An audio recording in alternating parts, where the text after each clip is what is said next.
Interview university का हो या फिर एम्बेसी का, ऑलमोस्ट हर वो चीज़ जो आपके इंटरव्यू को प्रिपेयर करने के लिए आपके लिए बहुत ज़्यादा वैल्यू रख सकती है या फिर आपको क्रैक करने में इंटरव्यू को मदद कर सकती है।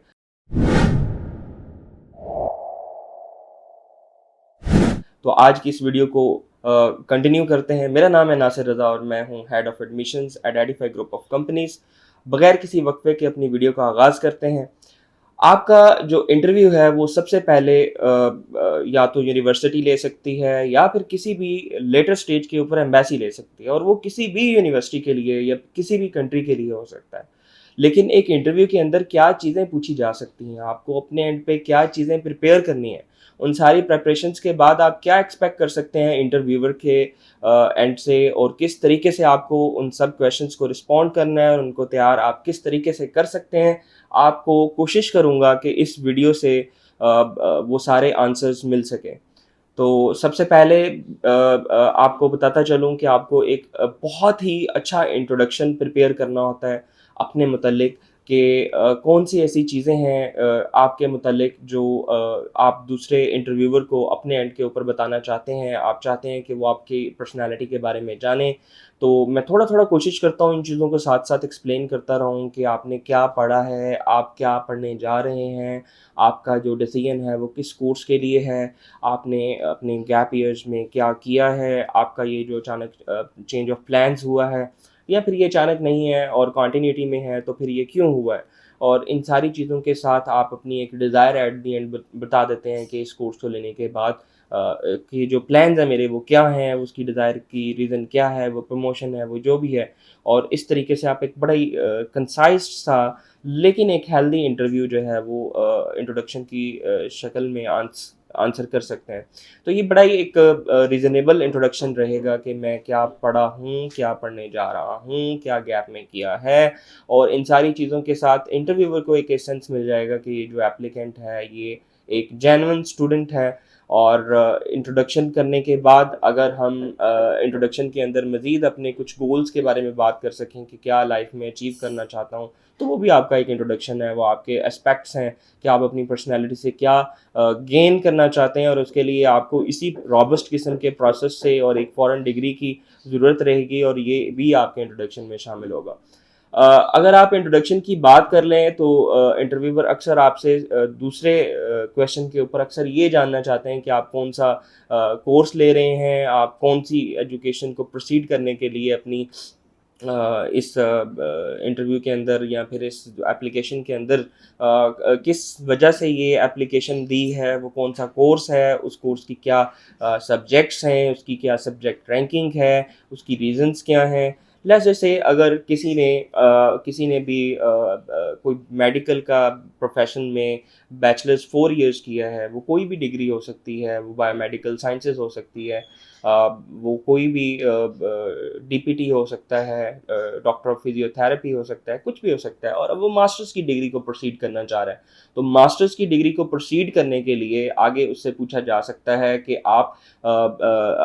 मास्टर्स की कौन-सी डिग्री लेना चाह रहे हैं, आपके आगे फ्यूचर के करियर गोल्स क्या हैं, आप ये कोर्स अगर ले रहे हैं तो वो क्यों कोर्स ले रहे हैं? तो कोई उसके अगेंस्ट में प्रोजेक्ट मैनेजमेंट ले सकता है, एक doctor physiotherapist public health administration ले सकता है, पब्लिक हेल्थ एडमिनिस्ट्रेशन की बजाय मास्टर पब्लिक हेल्थ ले सकता है, और भी बहुत सारे कोर्सेज हैं लेकिन आपके पास उसको चूज़ करने की एक स्पेसिफिक रीज़न होनी चाहिए कि आप ये कोर्स को क्यों ले रहे हैं। अगर आपके पास किसी भी बात का लॉजिकल आंसर मौजूद है और आप अगले इंटरव्यूअर को अंडरस्टैंड कर सकते हैं कि वो बोल क्या रहा है और उसका अगर 70% भी अंडरस्टैंड करके 70% ही रेलेवेंट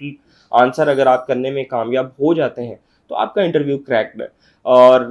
लेट्स जस्ट से अगर आप कोर्स ले रहे हैं डीपीटी के बाद एमपीएच का, master of public health after doctor of physiotherapy, तो you should have the reasons to choose that course instead of any other course, such as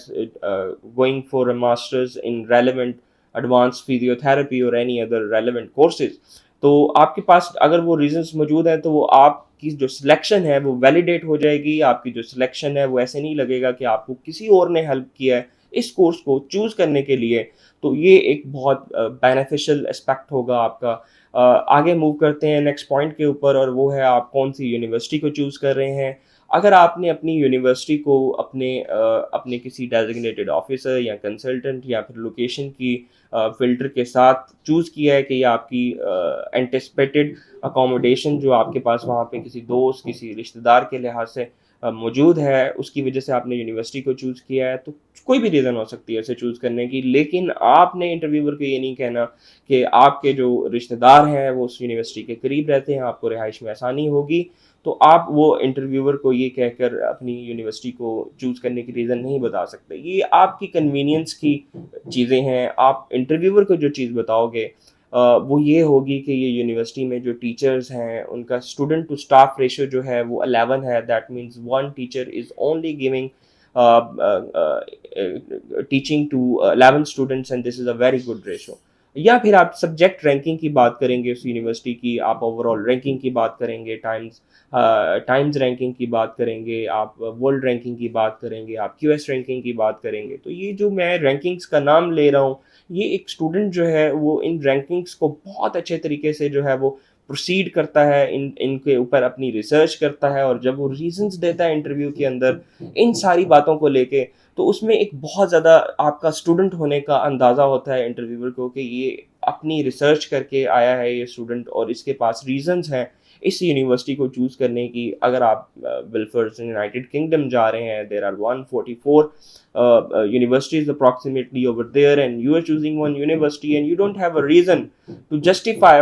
why you are choosing out of 144 the specific university, तो आपके पास reasons होनी चाहिए। अगर आपके पास reasons मौजूद हैं अपनी यूनिवर्सिटी को चूज़ करने की, मैंने उसकी आपको एग्जांपल्स दी कि वो किस किस तरीके से आप बता सकते हैं, तो वो आपको अपने करियर में एक जेन्युइन स्टूडेंट को प्रूव करेगी, और एक इंटरव्यू के अंदर आपका एक पर्सनैलिटी का एक रोप डालेगी कि आप अपने एक जेन्युइन स्टूडेंट हैं, आप अपनी एप्लीकेशन के लिए वैलिडेट हो जाएंगे एज अ जेन्युइन स्टूडेंट। और इन सारे इंटरव्यूज़ का, वेदर वो एम्बेसी इंटरव्यू है या फिर वो यूनिवर्सिटी का इंटरव्यू है, इनका सिर्फ एक मकसद है आपके बारे में ये जानना कि क्या आप जेन्युइन स्टूडेंट हैं या नहीं है। और वो जेन्युइन स्टूडेंट आपके लिए अपने आप को प्रूव करना बहुत आसान है। उसमें सिर्फ आपको वो आंसर्स करने हैं जो वो आपसे एक्सपेक्ट कर रहे हैं, और उसी के ऊपर ये वीडियो बन रही है, और इसी को आगे कंटिन्यू करते हैं। आपके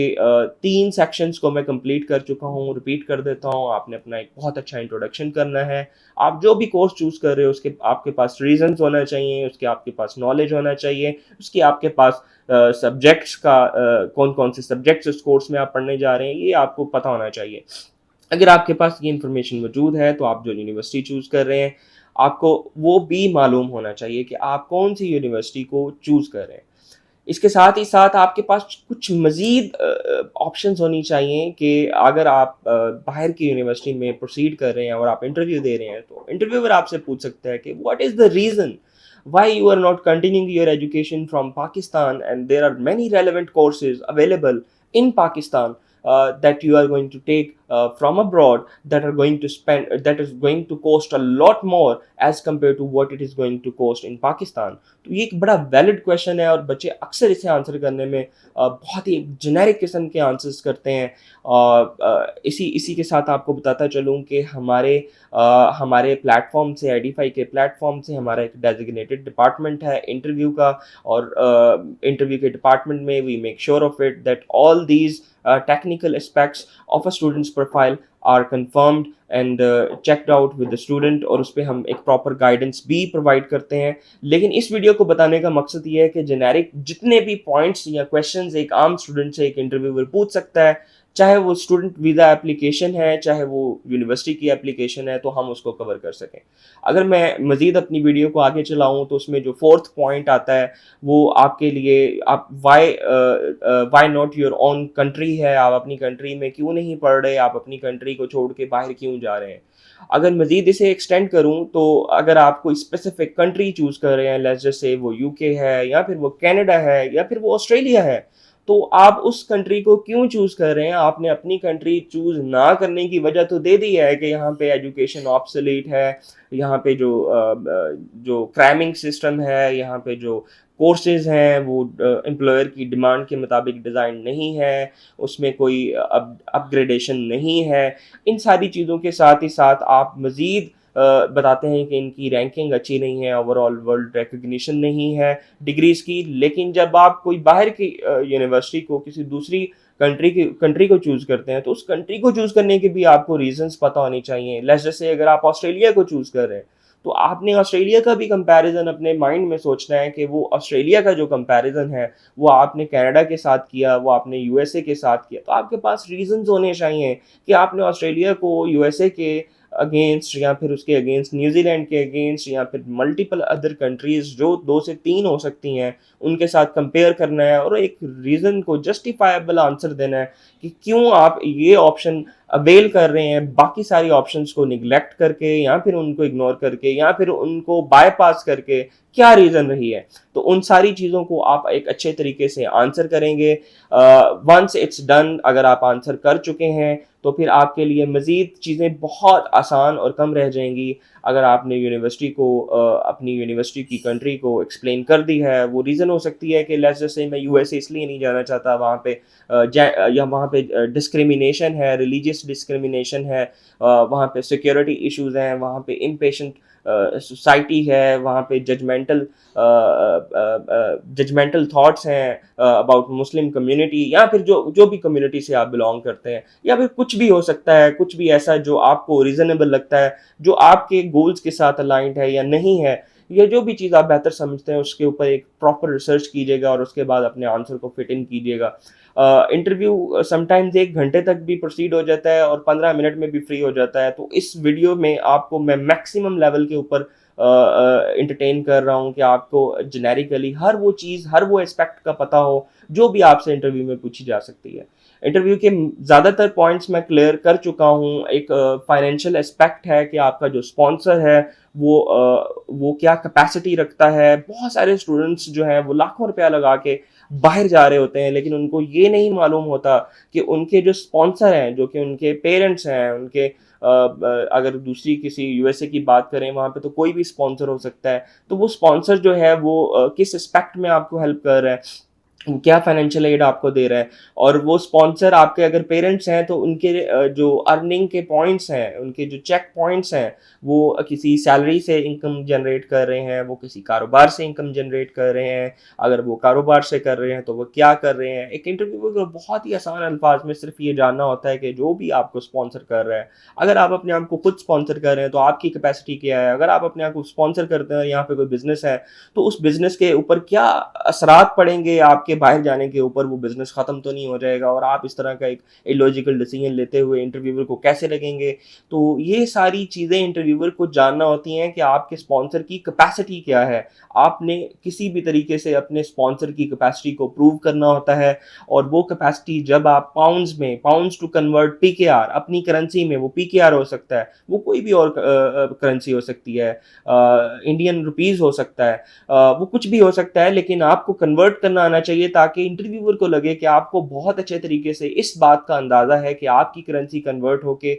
दूसरे मुल्क की करेंसी में कितनी अमाउंट बनती है, और क्या आप इस काबिल हैं कि उस चीज़ को प्रोसीड कर सकते हैं। इसी के साथ मुझे लगता है कि मैं ज़्यादातर इंटरव्यू के टॉपिक्स जो है वो क्लियर कर चुका हूँ। मीन टाइम में अगर आपको लगे कि कुछ और भी आपकी प्रोफाइल में ऐसा एस्पेक्ट है जो इंटरव्यूअर आपसे पूछ सकता है और आप को आइडिया नहीं है कि आप उसके ऊपर क्या आंसर कर सकते हैं, तो इस वीडियो में कमेंट सेक्शन में ज़रूर अपनी प्रोफाइल की इंडिविजुअलिटी को हमारे साथ नोट डाउन करवाएं। हम आपको एक एक्सपर्ट ओपिनियन दे सकते हैं इस चीज़ के ऊपर, और आपको मज़ीद अच्छे तरीके से गाइड कर सकते हैं। अगर मज़ीद यूनिवर्सिटीज़ को चूज़ करने की बात की जाए और यूनिवर्सिटीज़ के इंटरव्यू की बात की जाए, तो बहुत ज़्यादा कंसर्न्ड होते हैं इंटरव्यूअर्स रैंकिंग के ऊपर भी, और अपनी रीजंस में एडअप करें कि आप क्यों रैंकिंग्स को एडअप कर रहे हैं। आप अगर किसी यूनिवर्सिटी को चूज़ कर रहे हैं तो उसकी ओवरऑल रैंकिंग्स क्या है।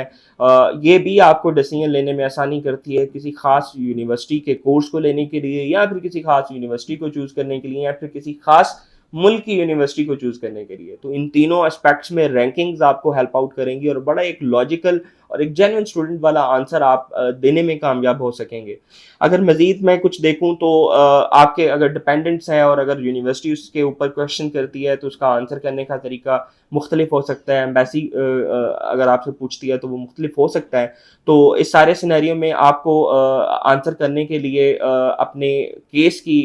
जो भी सेंसिटिविटी है उसको अंडरस्टैंड करना चाहिए और फिर आप डिपेंडेंट्स के मुतल्लिक उसी तरीके से एक ट्रांसपेरेंट वे में इंटरव्यू को आंसर कर सकते हैं। मैंने तकरीबन अपनी वीडियो के अंदर जो चीज़ें आपसे कम्युनिकेट करनी थी वो तकरीबन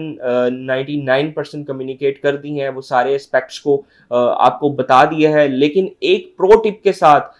टिप के साथ मैं इस वीडियो को इख्तिताम करूँगा और वो ये है कि जब भी आप अपनी एप्लीकेशन किसी भी कंट्री में एक स्टूडेंट वीज़ा के ऊपर करते हैं तो याद रखिएगा कि आपकी स्टेटमेंट ऑफ पर्पस जाती है। जब स्टेटमेंट ऑफ पर्पस यूनिवर्सिटी में जाती है तो बहुत सारे स्टूडेंट्स को स्टेटमेंट ऑफ पर्पस का आइडिया नहीं होता। तो मैं आपको बताना चाहूँगा कि हमेशा अपनी स्टेटमेंट ऑफ पर्पस को इतनी इन्वॉल्वमेंट ज़रूर रखें कि आप उसे 1 से 2 दफ़ा ज़रूर पढ़ें, क्योंकि आपके इंटरव्यू में आपकी स्टेटमेंट ऑफ पर्पस आपके इंटरव्यूअर के मोस्ट ऑफ द टाइम सामने होती है। तो जब आप कोई भी आंसर करते हैं जो स्टेटमेंट ऑफ पर्पस से मुख्तलिफ होता है तो आपका इंटरव्यू फेलियर की तरफ जाता है। और जब आप according to the statement of purpose answer करते हैं तो आपका जो आंसर है वो बहुत ज़्यादा वैलिडेट होते हैं और इंटरव्यूअर आपको अपने एंड से वैलिडेट करके रेकमेंड करता है टू द नेक्स्ट स्टेप्स। वो कुछ भी हो सकता है, वो सीओई हो सकता है, वो कैश लेटर हो सकता है, वो I-20 हो सकता है, वो कुछ भी हो सकता है। तो इस वीडियो का इख्तिताम करते हैं। आप लोगों के टाइम का बहुत ज़्यादा शुक्रिया। हमारा चैनल सब्सक्राइब करना ना भूलिएगा और बेल आइकन पे भी ज़रूर क्लिक कीजिएगा ताकि आपको नई से नई वीडियोज़ जो हैं वो मिलती रहें। बहुत शुक्रिया। अल्लाह हाफ़िज़।